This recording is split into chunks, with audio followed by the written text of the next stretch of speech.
atau karena hubungan PDIP dan Pak Jokowi yang dinamis ya, bahkan kita dibentikan kan? Sehingga kemudian ini yang membuat mesin untuk menarik kembali Hasto Kristianto menyala lagi karena sempat beberapa tahun vakum kan. Oh berarti bener dong, kemakan juga dong ancaman dari Mas Hasto dan Bu Kony bahwa ada video nih, kalau sampai gue ditahan nih gue keluarin nih semua video. Kok malah penyidik yang diojok-ojok gitu kan, padahal kan ya penyidik kan menjalankan tugas kan dari pimpinan. Sebenarnya kalau mau marah pimpinan KPK, seorang pimpinan KPK memerintahkan tersangkain dia dong. Dia yang lain akan protes, itu nggak ada buktinya. Wah, kan nggak bisa. Kasus Mas Hasto itu berapa persen unsur politik, berapa persen unsur hukum? Lebih dominan unsur mana? Menurut saya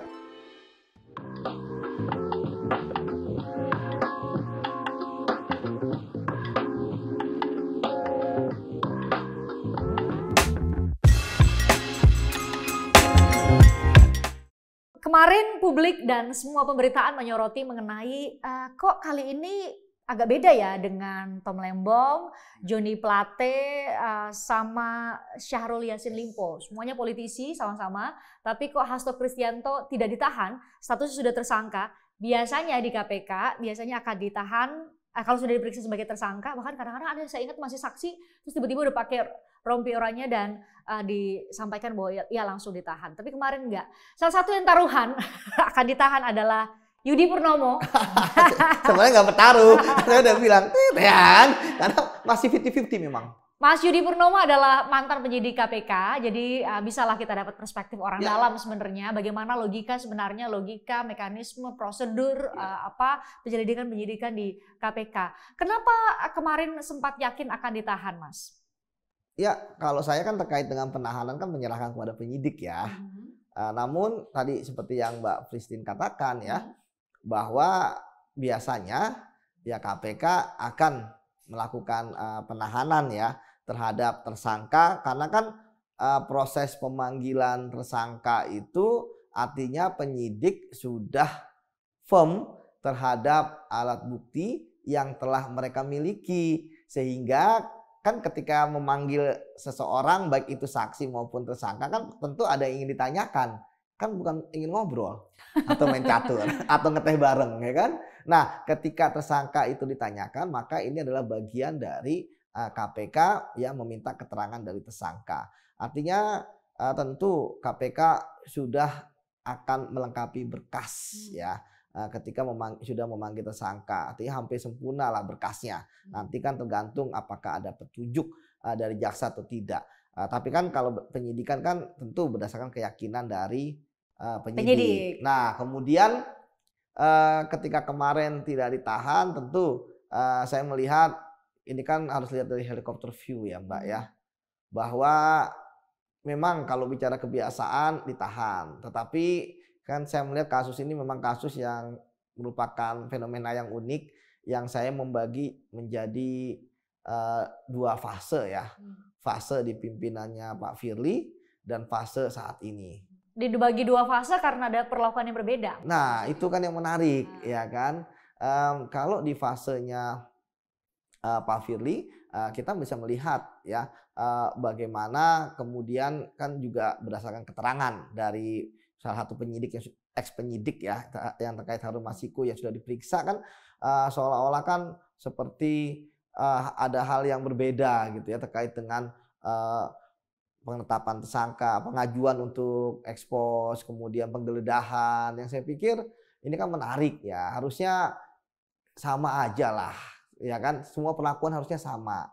Kemudian mau ganti pimpinan KPK sama aja harusnya, itu kan betul, sebenarnya salah satu perwujudan dari persamaan perlakuan dong di hadapan hukum ya. Betul, dan kita lihat di fase yang pertama ini kan ada beberapa hal yang menarik ya. Selain tadi ya statement dari Ronald yang sudah di BAP juga oleh penyidik sebagai saksi.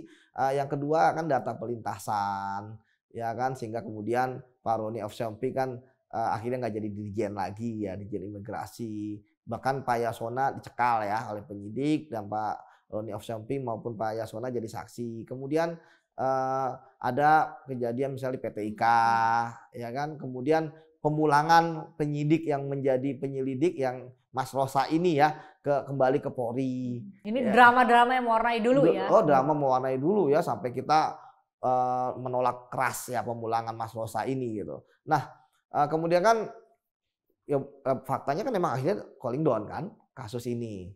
Lama baru kemudian menjelang, kita nggak tahu gimana Harun Masiku sampai sekarang. Betul, Harun Masiku belum ketangkep selama 60 bulan kemudian. Ini yang menarik bahwa kita baru tahu bahwa Rosa yang sebelumnya nggak memegang kasus Harun Masiku, tiba-tiba menjadi Kasatgas Harun Masiku, ditunjuk oleh pimpinan menjelang akhir. Kasatgas saat ini ya? Ya, Kasatgas saat ini menjelang akhir untuk memimpin proses penyidikan ini. Artinya karena memang dia tahu loh, karena kan dia ikut OTT. Ini kan menarik, termasuk tadi saya katakan kenapa penyidik yang menangani kasus ini waktu OTT ya, yang ketika OTT kan dia jadi penyelidik ya. Kenapa dia nggak masuk dalam sprindik? Padahal kan dia paham. Oke lah. Kemudian Rosa menjadi penyidik, jadi kasatgasnya dan kemudian menangani kasus ini dan kita lihat kan ngegas. Kita bisa ngelihat dia memanggil banyak saksi, dia menggeledah. Termasuk juga akhirnya ketika terjadi pergantian pimpinan, ini fase kedua. Saya melihat sepertinya Rosa udah siap ya dengan barang-barang bukti ataupun alat bukti yang dia temukan selama proses dia mengerjakan kasus ini ya dalam beberapa bulan. Ya kemudian terpilihlah pimpinan yang baru. Terpilih pimpinan yang baru, kemudian ini menarik ya, mereka langsung menggelar ekspos ya. Ketika menggelar ekspos, kita tahu, pertama kita ngomong psikologis ya Mbak Christine ya. Ini kan 5 pimpinan ini kan latar belakangnya berbeda. Semuanya unsur tanda kutip sistem peradilan pidana. Ya. Ada polisi ya sebagai penyidik lah, kemudian ada jaksa 2 orang malah sebagai penyelidik dan penyidik bahkan penuntut kalau mereka ininya kan sebagai kewenangan mereka dulu ya. Kemudian ada hakim juga ya. Kemudian ada terakhir auditor. Artinya latar belakang berbeda dengan orang yang berbeda. Saya pikir yang kenal akrab hanya 2 lah ya karena pernah kerja bareng. Pak Fitro kemudian sama Pak Setio ya ketuanya ya. Artinya tentu mereka pasti akan menguji, nggak akan sembarangan. Ketika kemudian ada ekspos ya, dan ekspos itu artinya sudah mulai mekanisme Mbak di KPK. Pertama prosedurnya penyidik biasa di deputi penindakan dulu. Di deputi penindakan itu ada deputi yang memimpin, ada direktur penyidikan, kemudian ada penyidik, ada penyelidik, dan ada penuntut umum. Di situ penyidik akan presentasi, saya akan presentasi kasusnya A, B, C, D. Calon tersangkanya ada A, nanti akan diuji di sana. Ketika ini kayaknya akan naik ya, tapi kan itu bukan forum memutuskan, itu forum untuk membawa ke tingkat yang lebih tinggi ke dalam pimpinan. Meminta waktu ke pimpinan, akhirnya pimpinan pun meminta memberikan waktu dan semua yang ada di ekspos di deputi penindakan hadir di situ, termasuk 5 pimpinan. Nah, pasti Kasatgas akan kemudian menjelaskan melalui PowerPoint biasanya. Oke, berarti presentasi ke pimpinan. Betul. Kemudian perbuatannya apa? Kan perbuatannya sudah disampaikan oleh Pak Setio ya. Baik itu perbuatan kasus korupsi maupun perbuatan kasus perintangan penyidikan. Obstruction of justice. Ya, nanti itu akan dijelaskan secara detail bukti-buktinya. Bisa perbuatan A, buktinya ini, saksinya ini, barang buktinya ini. Ya kan? Keterangan lainnya ini, petunjuknya ini. Pasti ada, Mbak. Karena mereka dan pasti akan diuji. Mas Yudi, tapi dua fase yang Mas Yudi sampaikan tadi, 2 fase di 2 masa kepemimpinan KPK yang berbeda gitu ya, zaman Pak Firly dengan kepemimpinan KPK yang baru, tampaknya belum bisa menjawab kenapa pengumuman penetapan tersangka Hasto Kristianto itu di Christmas Eve, tanggal 24, yang bagi narasi dari perspektif politik nih, bukan orang hukum bilang.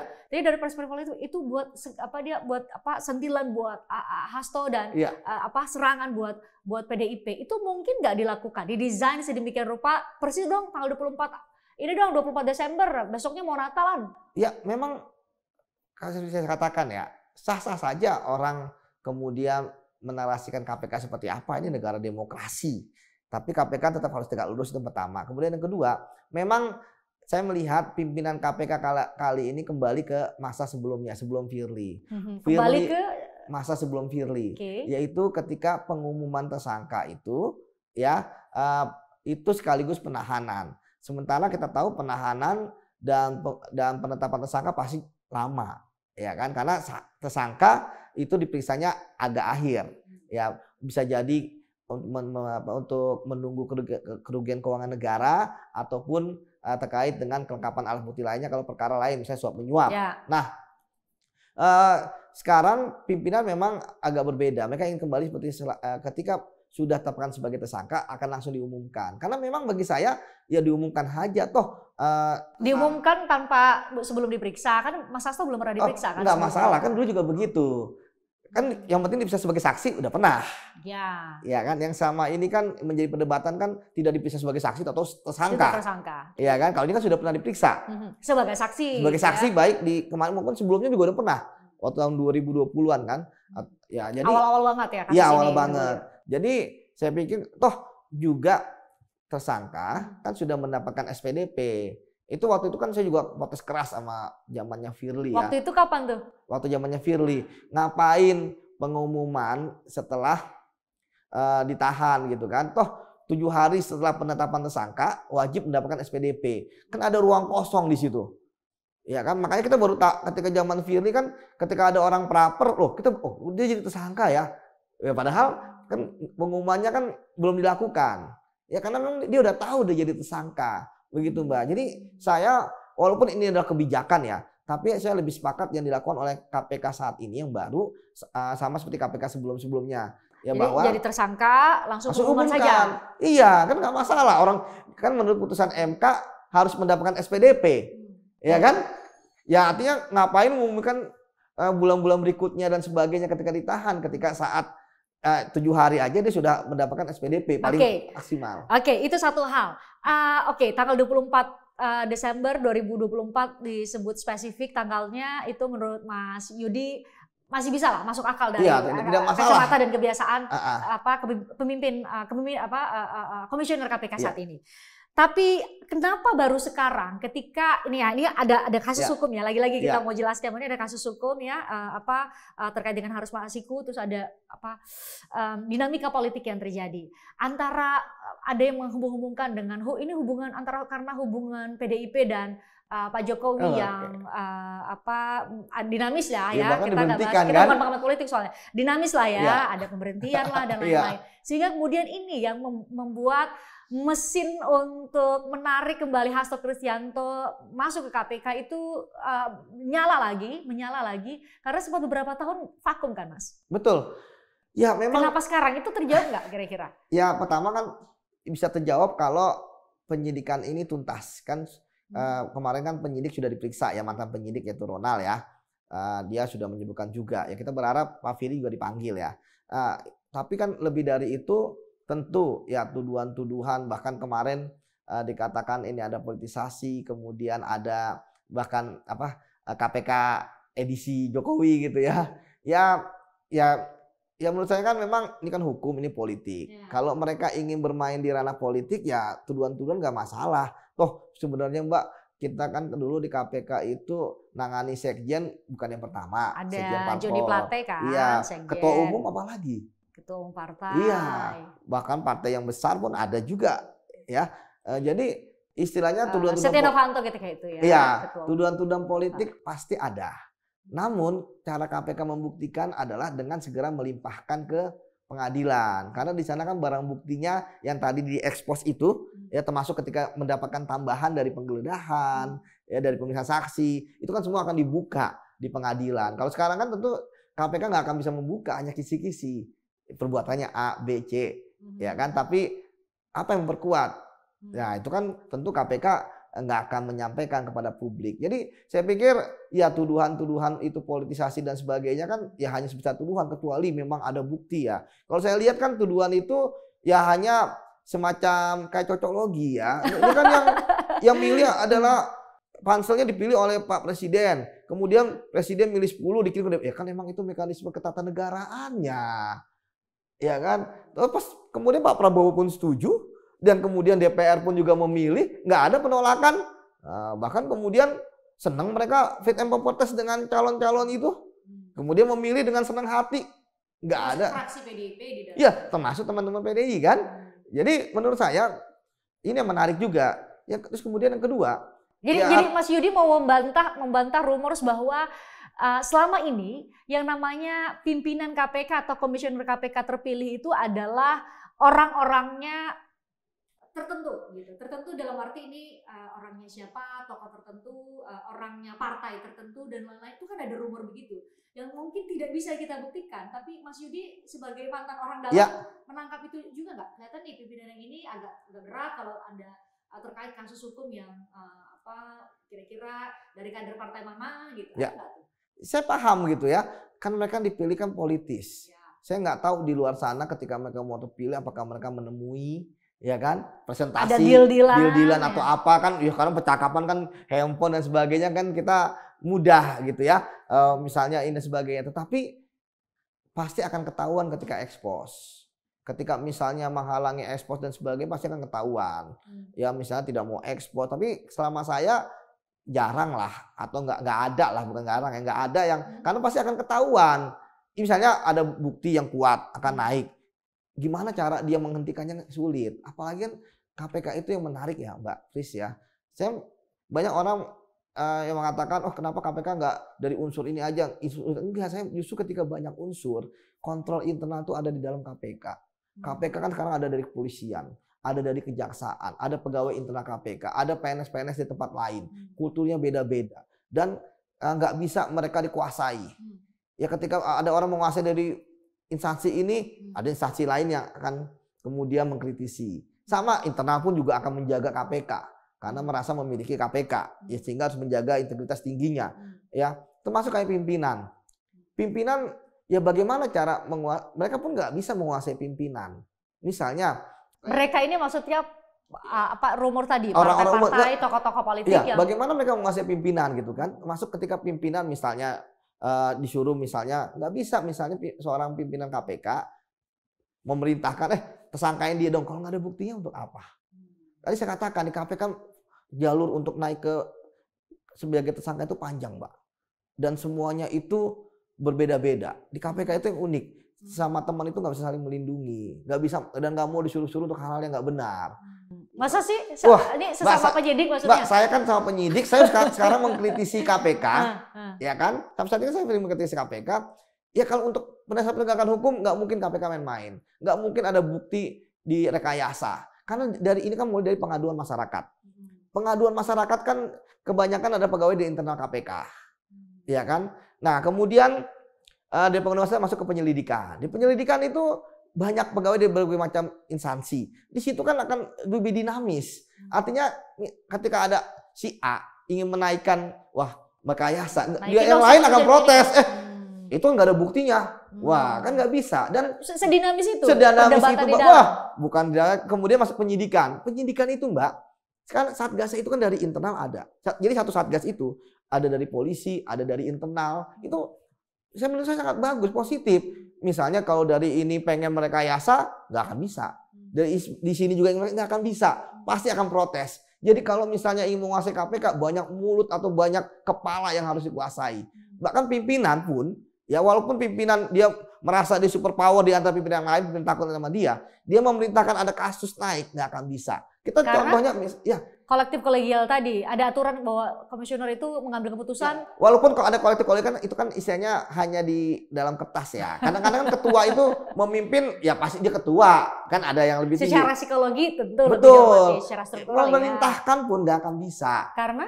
Ya karena kan pegawai, penyidik disuruh mentersangkakan orang, nggak ada alat buktinya itu buat apa? Nggak ada, Mbak. Dia presentasi si ini melakukan perbuatan A. Saksinya siapa? Nggak ada. Gimana? Kalau menggunakan penjelasannya Mas Yudi tadi mengenai cerita orang sebagai orang dalam nih, mantan orang dalam di KPK, itu tampaknya hanya bisa menjawab kalau atau terkait dengan kenapa Mas Hasto ditetapkan sebagai tersangkanya sekarang. Tetapi mengenai unsur pidananya, berarti menurut Mas Yudi itu memang ada. Itu fakta. Tapi persoalan dinamika kapan jadi tetap menjadi tersangka, pas kita sederhana saja lah. Pas zaman rezimnya Pak Jokowi masih baik hubungannya dengan PDIP, nggak mungkin lah seorang Hasto Kristianto jadi tersangka. Tapi ketika itu berubah ada dinamika politik, maka berubah menjadi tersangka, itu kemungkinan bisa diatur atau sama sekali tidak bisa diatur dengan cerita Mas Yudi tadi? Nggak bisa, agak sulit gitu ya. untuk Mau kemudian orang yang sangat powerful pesen deh tanggal 24 dong, nggak 24 bisa. Desember 2024 dong. Nggak bisa. Tadi saya katakan Mbak, semuanya kan pasti akan ada yang speak up.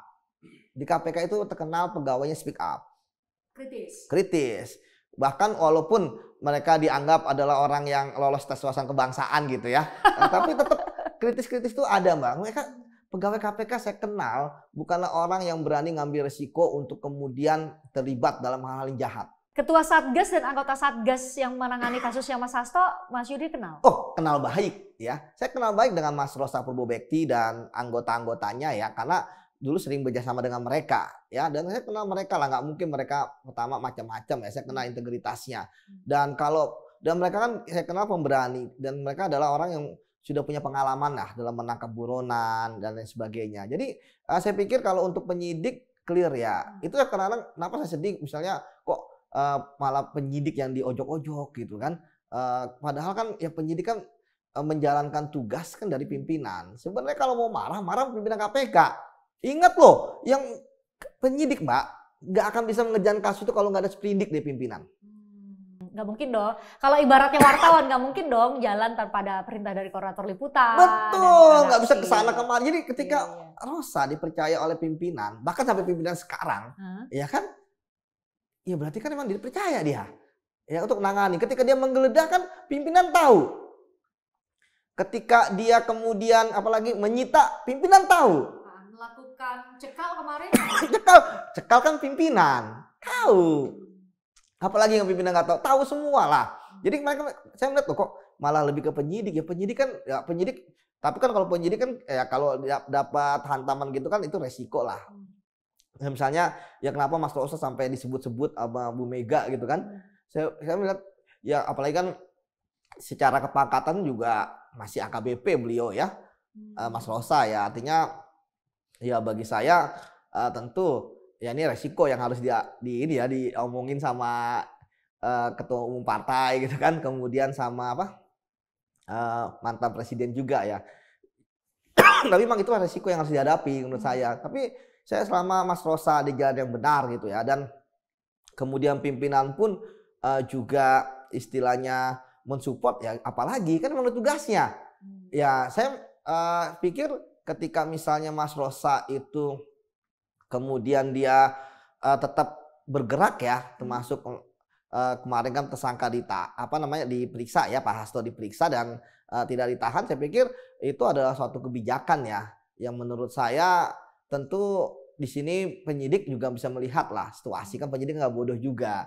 Mungkin ini berupaya untuk ya meredakan situasi gitu ya. Jadi Mas Yudi mau bilang bahwa penyidik dalam konteks kasus Mas Hasto juga memperhatikan di luar dari anasir hukum dalam hari ini dinamika politik.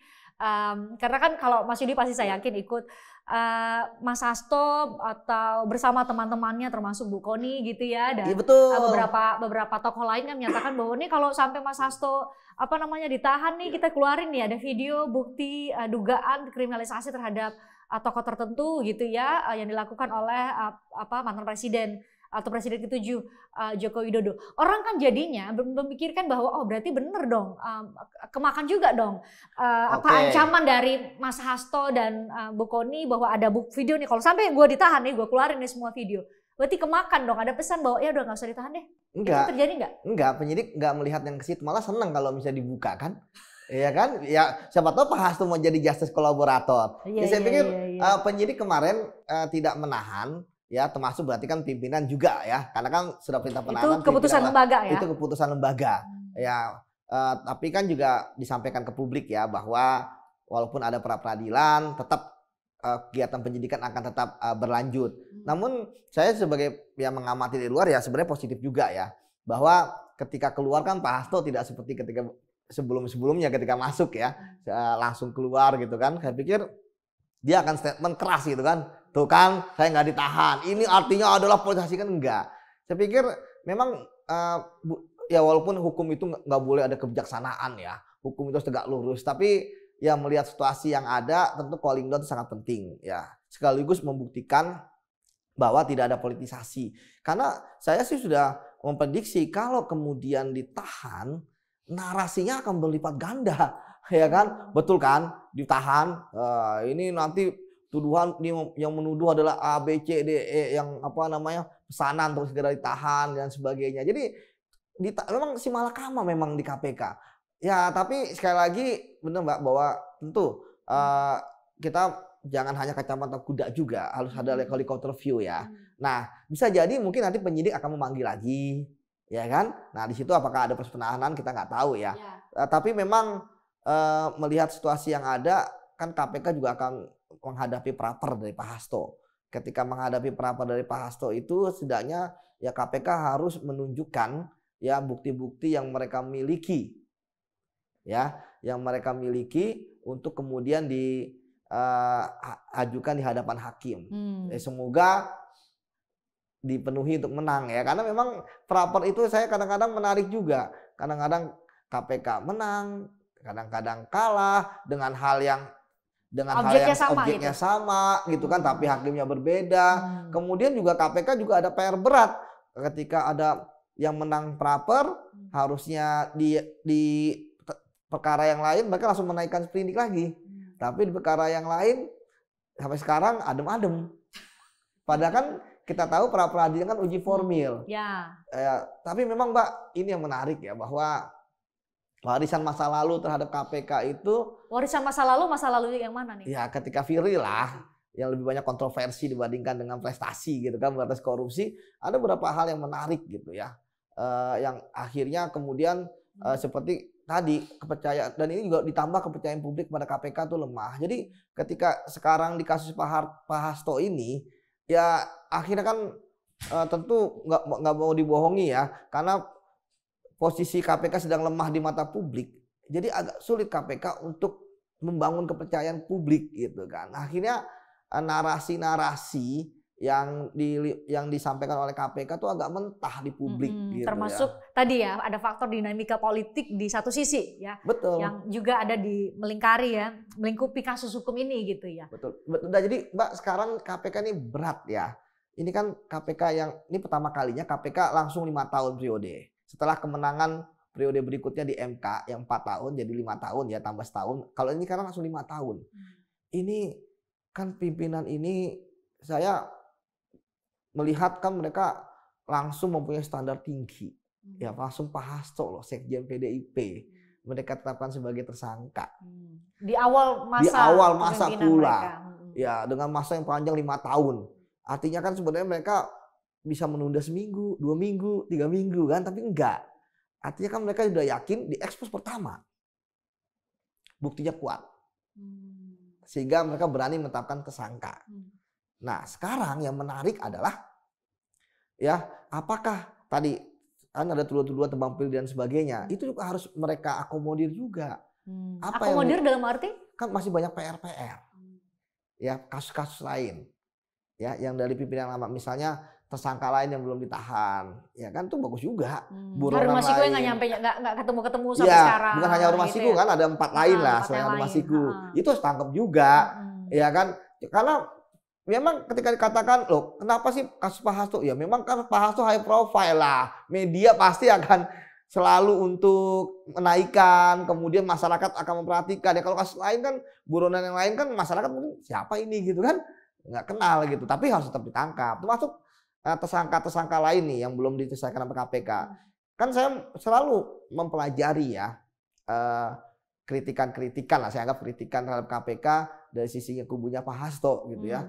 Bahwa? Ya memang itu harus menjadi PR KPK ya, mulai dia tidak boleh tebang pilih. Ya tadi saya katakan buronan yang lain kok nggak tangkap-tangkap gitu kan. Kemudian tersangka lain ya, jadi ya gimana gitu kan, karena itu fakta yang terjadi gitu. Tapi ya sekali lagi kan tentu kan tuduhan-tuduhan dan ini persepsi seperti ini kan nggak akan membawa banyak hal ya bagi pembelaannya Pak Hasto, kan hal yang berbeda gitu. Nah KPK juga harus membuktikan yang lain tuh bisa, karena masih banyak PR dari masa lalu. Kemudian kedepannya apakah KPK itu bisa menangani yang selevel seperti ini? Jangan sampai tuduhan bahwa benar juga tuduhan kan salah satunya oposisi. Kenapa yang lagi oposisi tanda kutip kan? Gilir oposisi Dila yang pertama kali ini. Iya, oposisi lagi kritis keras. Ya, padahal bagi saya kan kalau perbuatannya ada, ya resiko harus tanggung. Kalau dari perspektifnya Mas Yudi, ini mengingatkan saya sama satu rumor juga. Saya nggak tahu rumornya nyampe ke netizen, para citizen, tapi itu ada rumor juga setidaknya dari kita teman-teman wartawan lah, kita ngobrol-ngobrol. Katanya ini rumor, sekali lagi perlu digarisbawahi, katanya bahwa sebenarnya lembaga-lembaga penegak hukum termasuk KPK itu sudah punya catatan bukti-bukti awal dugaan tindak pidana, termasuk tindak pidana korupsi sejumlah tokoh-tokoh politik, sehingga anytime, kapanpun itu dibutuhkan, itu bisa diproses. Jadi bisa penyidikan dan juga bisa masuk bahkan ke tahapan penuntutan. Dalam arti bahwa yang mau saya bilang adalah Mas Hasto bisa jadi secara hukum menurut Mas Yudi itu nggak bisa terbantahkan lagi, ada dua alat bukti yang bisa mempunyai dasar membuat penetapan dia sebagai tersangka itu punya dasar. Tapi sebenarnya itu juga ada pemilahan, kenapa sekarang, kenapa dia, dan lain-lain itu ada skenario itu. Sehingga tadi saya mau Mas Yudi menjawab rumor itu. Benar nggak sebenarnya catatan kriminal dari sejumlah politisi, tokoh politik, tokoh-tokoh di Indonesia ini yang tinggal anytime kalau dibutuhkan diambil? Menurut saya enggak lah, nggak ada seperti itu. Yang ada adalah tebang matang, gitu kan, bukan tebang pilih gitu. Kalau seperti itu kan, tebang matang itu gimana? Tebang matang artinya buktinya cukup, ya artinya kuat. Kan tadi saya katakan proses itu kan mulai dari adanya pengaduan masyarakat, kemudian diverifikasi, ya kemudian masuk ke penyelidikan, masuk ke penyidikan. Jadi sebenarnya ada proses tahapan-tahapan, Mbak. Ya ketika kemudian ada orang dituduh melakukan ini, melakukan itu. Misalnya ya, ini kalau Mas Hasto kan konteks sekarang. Dulu misalnya, hubungan Nasdem dengan pemerintahan ketika itu, yaitu Pak Jokowi kan sempat kurang baik juga. Ada dinamika lah, kita bukan pengamat politik sekali lagi. Ada dinamika. Ada sekjennya waktu itu yang kemudian sekarang dibui. Ada Joni Plate. Itu tuh Mas Yudi menjelaskannya gimana? Ya menjelaskannya buktinya ada, buktinya kuat, ya udah majukan. Ya ketika misalnya ada terkait dengan politik, ya itu kan saya pikir ya cocok logi gitu kan. Kok kebetulan. Jadi rumor yang saya terima tadi itu cocok logi gitu. Iya, kalau bagi saya sih cocok logi aja. Bagi saya sebagai orang hukum, yang penting ada penegakan hukum, ya kan. Yang penting kemudian ada bukti-buktinya, ya sudah tuntaskan. Ketika kemudian tadi orang itu lagi kritis-kritisnya, orang itu lagi semangat, ya artinya ya jangan melakukan perbuatan yang bisa dikenakan pasal itu macam-macam ya, pidana gitu ya, baik itu korupsi aja, jangan lakukan itu dong. Kalau emang mau kritis ya harus bersih, ya kan. Nah memang bagi saya ya tentu masyarakat juga akan lihat kenapa nggak dari dulu, kan itu selalu pertanyaannya. Itu pertanyaannya. Kenapa nggak dari dulu? Ya berarti kan penegak hukumnya harus mampu menjawab. Kenapa nggak dari dulu? Pasti jawabannya bagi saya itu formil aja bahwa ya karena dulu kami belum menemukan, pasti begitu jawabannya. Alat bukti tapi kan yang tahu itu adalah mereka di dalam. Ya harus ada orang yang speak up, apakah betul rumor itu. Kalau saya ngelihat dari putusan pengadilan, melihat dari proses persidangan, kan ada kok faktanya. Kan konteks kasus Mas Hasto ini kan udah ada terpidana, Mas Wahyu udah terpidana, mantan anggota Bawaslu itu terpidana, ya kan udah ada yang terpidana. Itu juga menarik tuh, ya bahwa ya saya kan juga mempelajari apa yang disampaikan oleh kubunya Pak Hasto ya. Memang di situ kan tidak ada, dalam dakwaan mereka kan tidak ada, dalam putusan juga tidak ada terkait dengan Pak Hasto secara jernih ya, terkait perbuatan-perbuatan yang kemarin disampaikan oleh Pak Setio dalam kompers ya. Berarti kan tentu, tapi kan juga kalau kita bicara mengenai putusan terhadap suatu terdakwa, ya tentu kan hanya terkait dengan dia mengikatnya. Ya artinya ketika nggak ada Pak Hasto, ya berarti kan memang tidak ada di perkara itu. Tapi kan ketika ditemukan bukti baru kan bisa muncul. Nah, itu maksudnya ada pengembangan penyidikan, tiba-tiba ditemukan dua alat bukti setidaknya yang menjadi dasar penetapan Mas Hasto sebagai tersangka. Tapi juga sering terjadi, Mas Yudi, saya nggak tahu di zaman Mas Yudi juga atau enggak ya, saya harus cari timelinenya. Tapi ada juga yang di tokoh atau nama-nama yang disebutkan dalam putusan bahwa ia turut menerima, si A, si B, si menerima, tapi juga nggak diproses tuh sama KPK. Lanjutannya nggak ada. Zaman saya ada kok diproses, ya kan bersama-sama gitu ya. Ya memang itu yang menarik ya. Tapi kan putusan sekarang tuh udah jarang yang kayak begitu. Sebenarnya putusan saat itu tuh bagi saya itu sangat bagus ya. Putusan Hakim Pengadilan Tindak Pidana Korupsi. Iya, yang ketika mengatakan dalam putusan terhadap terdakwa A dia bersama-sama dengan B, C, D, sehingga ya penyidik ya ini adalah perintah dari pengadilan sebenarnya. Jangan cuma ini dong, ini udah terbukti di persidangan, makanya hakim berani memutuskan seperti itu. Ya berarti kan fakta-fakta persidangan yang paling utama. Ya kan? Sehingga kemudian tinggal ya penyidik mengembangkan aja seperti itu. Saya memang ada beberapa yang berdasarkan hasil itu ya. Nanti kan pengembangan nanti jaksa penuntut umum akan membuat laporan ini perkembangan sidang lah, ya kan, pengembangan penuntutan dan lain sebagainya kepada penyidik. Itu harusnya ditelusuri ya. Kalau nggak telusuri, saya pikir ya masyarakat bisa mengirimkan laporan gitu kan, itu kenapa nggak ditelusuri dan sebagainya seperti itu. Biasa KPK menerima itu ya, aduan-aduan masyarakat. Ada biasa. Kenapa ini sudah diputuskan pengadilan nggak di ini? Kenapa ini sudah dipanggil? Oh biasa Mbak. Biasa nanti akan dijawab oleh KPK seperti apa. Karena memang sekali lagi Mbak, bahwa di KPK itu alat bukti itu cukup yang penting gitu. Kalau enggak akan sulit naikin orang ke tersangka. Kita lihat contoh misalnya Formula E. Mau dioyak-oyak kayak apa? Ya kan? Ya nggak akan naik kasusnya. Ya. Kemudian ya karena memang ya tersangkanya ya nggak bisa ditemukan ketika proses penyelidikan. Mau ekspos berkali-kali pun juga nggak akan ditemukan gitu kan. Atau itu juga terkait dengan tokoh politik ya. Iya, atau waktu lagi Pilpres kemarin kan Caimin dipanggil ya kan.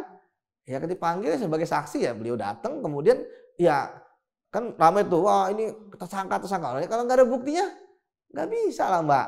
Gitu. Siapa? Yang lain, IKTP misalnya Pak Ganjar gitu kan. Nah, ini kan kalau nggak ada buktinya sampai sekarang kan belum ditemukan bukti yang cukup gitu kan. Jadi nggak akan nggak akan KPK kemudian ngada-ngada gitu. Nah sekarang kan kita berharap saya berharap ketika Pak Hasto ini tidak ditahan gitu ya, semangat dia untuk membongkar-bongkaran juga jangan turun. Anda tadi justru mendorong supaya Mas Hasto jadi justice collaborator. Betul, karena kalau untuk kasusnya dia nggak akan bisa, karena kan syarat JC kan bukan pelaku utama, ya kan. Kemudian ada juga syarat berikutnya nih, mau membuka kasus yang lebih besar, ya kan, dan berkata jujur. Jadi kalau dia membuka kasus yang besar, bisa jadi dia akan jadi Najarudin kedua. Emang ini yang menarik nih. Nah, jadi menurut Mas Yudi nih, kasus Mas Hasto itu di antara dua ingredient nih, ada unsur politik sama unsur hukum. Berapa persen unsur politik, berapa persen unsur hukum? Lebih dominan unsur mana? Kalau saya 100% penegakan hukum. Masalah ada orang mengatakan ini politik dan sebagainya, belum pernah ada yang bisa membuktikan. Tapi kalau hukum udah ada buktinya, pasti ada keterangan saksi, ada alat bukti gitu Pak. Nah sekarang kalau kita melihat tadi masalah sebelumnya kan Pak Hasto ingin menyelesaikan ini secara politik ya, tapi kan udah jadi tersangka. Nah sekarang justru yang harus kita tagih adalah mana video-video itu. Kan kita ingin melihat. Yang sempat dibongkar oleh Mas Hasto bahwa Mas Hasto punya. Malah tadi saya katakan, saya ingin berharap sebenarnya Pak Hasto menjadi Najarudin kedua. Pak Najarudin itu mampu membongkar banyak kasus korupsi. Ke atas, ke samping, yang sejajar sama dia ya, ke bawah. Artinya itu yang sebenarnya ingin dimiliki ya. Ya walaupun Pak Najarudin juga ada yang memang buktinya cukup, ada yang ternyata tidak. Tapi kan nggak masalah. Yang penting kan sudah banyak terbongkar. Contoh misalnya kasus IKTP, ya kan dia jadi salah satu saksinya. Gitu. Jadi kalau ditanya ke Mas Yudi, apakah benar Hasto Kristianto dikriminalisasi? Mas Yudi jawabannya apa? Enggak, karena memang ini saya yakin sudah temukan dua alat bukti yang cukup dari penyidik bahwa memang ada perbuatannya. Dan kita harus menghormati asas praduga tak bersalah ya. Dan ketika dia menggunakan haknya untuk kemudian mengajukan pra peradilan, ya nanti kita tunggu saja. Karena tadi saya katakan bahwa sekuat-kuatnya KPK mengatakan dua bukti yang cukup, ya tentu putusan pengadilan yang akan menentukan apakah kemudian akan menggugurkan statusnya Pak Hasto atau kemudian ya memenangkan KPK sehingga KPK akan lanjut. Ya itu yang menarik karena memang perdebatan bahwa ini nggak cukup bukti, ini ada politisasi, itu nggak akan bisa gitu. Itu nggak akan selesai kalau nggak di pengadilan. Karena pasti akan ngotot, KPK kan ngotot, enggak lah ini begini. Nah, mereka juga akan ngotot, nggak akan selesai. Nah saya tadi karena ini adalah proses penegakan hukum, ya karena saya pernah di KPK juga, saya yakin bahwa mereka benar melakukannya. Cuma ya permasalahannya adalah bagaimana mereka tadi saya katakan yang menarik ya Mbak ya, tindakan-tindakannya itu seharusnya juga tegas ya kan. Kalau saya misalnya tadi ketika apakah akan melakukan penahanan, kalau karena feeling saya kalau misalnya penyidik sudah melakukan pemeriksaan sebagai tersangka ya harusnya ditahan dong gitu kan. Tapi kan KPK nggak menahan. Oke lah ya memang di mereka faktanya memang udah nggak ditahan. Kebijakan memang kalau dalam penahanan ada pertama. alasan subjektif dan objektif ya dari penyidik. Kemudian yang kedua, kenapa ketika ada tadi ini kan mau praper minggu depan, biasanya KPK akan minta undur lah seminggu ya. Kenapa KPK nggak pakai cara seperti masa lalu? Yaitu? Ketika ya ada praper dan KPK nggak yakin menang gitu 50-50 kemenangannya, itu segera dilimpah ke pengadilan perkara pokoknya dong. Kan dulu kita pernah. Maksudnya ke pengadilan tindak pidana korupsi. Betul kan dulu kalau Mbak Presiden ya apa namanya jadi berita kan sering kan, sehingga nanti putusan praper ya adalah gugur karena sudah masuk ke pokok perkara di pengadilan tindak pidana korupsi. Anda mendorong penyidik saat ini menjadi KPK harus buru-buru udah segera aja. Kalau udah saat ini. Ini udah waktunya udah nggak bisa. Karena udah pekan depan. Udah nggak bisa, kemudian juga nanti ada tuduhan terburu-buru gitu ya. Tapi harusnya itu apa namanya KPK ya, pimpinan harusnya berpikir seperti pimpinan kan lagi kan mereka adalah leadernya. Apa yang dilakukan penyidik arahan mereka. Ya. Jangan dipisahkan kok ininya penyidik. Jangan sampai ada penyidik kan yang kekuatannya paling lemah kemudian dia diserang. Jangan sampai seperti itu. Walaupun ya penyidik saya pikir ya apa namanya tadi katakan berani-berani aja. Ini kan KPK kan jadi akhirnya tadi saya mengkritik KPK yang istilahnya kayak ada dua sistem gitu kan. Akhirnya ketika tuduhan-tuduhan standar ganda yang akhirnya kok ini lagi praper buru-buru dilimpahkan, ya kan? Kenapa nggak diberi kesempatan memutus? Kalau ini silakan. Kita praper dulu ya, baru kita ke pokok perkara. Baru kalau gugur nanti. Terus kemudian ketika kalah KPK, ada yang dinaikin lagi, ada yang enggak. Ini kan sangat penting. Ini kan menurut saya jadi titik celah KPK yang selalu diserang gitu kan. Nah itu yang dinamika yang terjadi kayak gitu menjawab pertanyaan saya tadi di awal nggak soal tebang pilih itu, bukan tebang matang. Ya itu akan terjadi ya ketika ya KPK belum belum menuntaskan kasusnya. Kalau ini kan KPK kayak katakan selalu menjawab. Ya kayak kemarin. Ini konteks kasusnya Mas Hasto maksudnya ya? Bukan kasus yang lain yang masalah itu. Selalu menjawab kenapa tidak termasuk sebagai tersangka lagi setelah kalah praper KPK ya karena belum ada alat bukti. Jadi selama KPK masih menjawab ya kita percaya aja. Ya kita nggak tahu dinamika KPK di dalam kayak apa kan? Kita berpositif thinking misalnya ada proses penyelidikan berikutnya. Oh ada alat bukti lain ya kan? Ada alat bukti yang menguatkan keterangan saksi yang lain. Maksud Anda begitu? Betul. Betul. Termasuk juga ya KPK kan satgasnya banyak ya. Misalnya kalau ada laporan terhadap A kenapa nggak? Ya itu kan berbeda-beda. Ya itu tanggung jawabnya penyidikan beda-beda. Tapi saya pikir tadi ritmenya harus diatur juga oleh KPK. Jadi tadi masukan saya kepada pimpinannya sekarang, mereka harus menentukan ya mau pakai cara apa, tapi jangan sampai tadi ada standar ganda. Ketika tadi yang Mbak katakan bahwa kalau misalnya dia praper menang, ya segera naikkan. Nah, atau kemudian ketika dia ada penyidik sudah masuk ke penyidikan, nama tersangkanya harus ada. Jangan ada penyidikan umum lagi gitu kan. Yakin aja. Toh kan Mbak, penegakan hukum itu kan no hard feeling. Profesional. Kita bukan berdasar atas bukti petunjuk. Bukan karena baperan. Ya kan? Seharusnya idealnya gitu. Makanya saya ajak ngobrol Mas Yudi ini buat mastiin bener nggak ini bukan soal baper, bukan soal kriminalisasi, bukan soal politisasi itu. Saya pikir kemarin mau ngajak ngopi di hujan-hujan gini kan. Enggak ya? Enggak lah, saya masih yakin enggak, Mbak.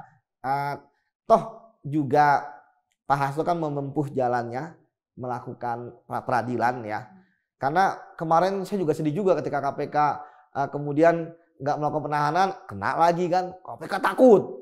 Ini KPK akhirnya dituduh lagi. Ini siapa yang ada di KPK lagi? Jadi melakukan A dituduh, melakukan B dituduh. Jadi siapa yang menguasai KPK kan begitu pertanyaannya, Mbak. Ya, nah, ketika misalnya nggak ditahan, berarti kan tuduhan selama ini kalau ada yang mendalangi kan nggak terbukti. Kalau misalnya ditahan, makin membukti gitu. Nah kalau nggak menahan, nah siapa sekarang mendalangi KPK masih begitu pertanyaannya. Ya kan? Kita tunggu kalau gitu bagaimana nanti putusan hakim karena diperiksanya tuh nggak lama-lama banget loh, 3,5 jam doang ya, 3,5 jam doang. Kenapa 3,5 jam? Tadi saya katakan bahwa lebih banyak ke formil, belum masuk ke material. Jadi artinya masalah perkaranya masih belum banyak kan, itu nanti diketik dulu, kemudian dibaca lagi. Tapi kan Mas Hasto ini kan sudah hadir sebagai saksi, diperiksa sebagai saksi itu kan udah dua kali ya? Di awal sama yang sebelum jadi tersangka ini udah diperiksa juga, masa formil lagi sih? Iya, kan masih nanya benar ya nama Hasto Kristianto, agama apa, tinggal di mana, kan nggak mungkin kan? Iya kan, ini menghadapi kasus besar, jangan sampai salah. Nanti dibilang saya nggak pernah ditanya tuh, itu kan di kesaksian yang sekarang, wah kita penyidik itu kan harus pintar Mbak. Waktu itu angin AC dingin aja. Iya. Ini terlalu dingin ruang penyidikannya. Itu maksudku, wah jangan itu Mbak. Kita terlambat ngasih makan misalnya jam 12:10 aja gitu kan, bisa protes. Padahal ya mungkin karena hujan gitu kan. Cateringnya terlambat datang ya kan. Jadi penyidik itu Mbak, memang sudah salah kita Mbak. Gara-gara gaya berpakaian kita gitu kan, wah macam-macam, makanya Mbak nggak bisa main-main, apalagi seperti ini. Nggak bisa misalnya kayak copy paste ya, wah. Saya copy paste aja ya dari berkas yang kemarin pemeriksaan saudara sebagai waktu masih jadi saksi, nggak bisa kayak gitu ya? Iya, kalau nanti kemudian dibilang, oh Pak Hakim dia, waduh mati kita. Ya jadi memang harus prudent, harus hati-hati banget. Betul, hati-hati banget, apalagi kan ya kan sudah pernah punya mengalami pengalaman ya kan. Jadi apa aja gitu kan pasti akan dipermasalahin. Oke. Sip, kita tunggu ya gimana putusan dari hakim untuk pra peradilan dulu ya kan, baru kita lihat gimana perkembangannya, apakah akan ada pemeriksaan kedua. Mas Hasto masuk ke material kali ini kalau menurut Mas Yudi. Sebelumnya mungkin pemeriksaan pertamanya 3,5 jam ini hanya formil. Kita tunggu gimana, nanti kita ngobrol lagi pasca ada putusan pra peradilan supaya menarik juga, kita bedah lagi tuh putusan hakim pra peradilan seperti apa. Mas Yudi, thank you ya udah hadir di podcast saya, sehat selalu buat Anda ya, makasih ya, thank you.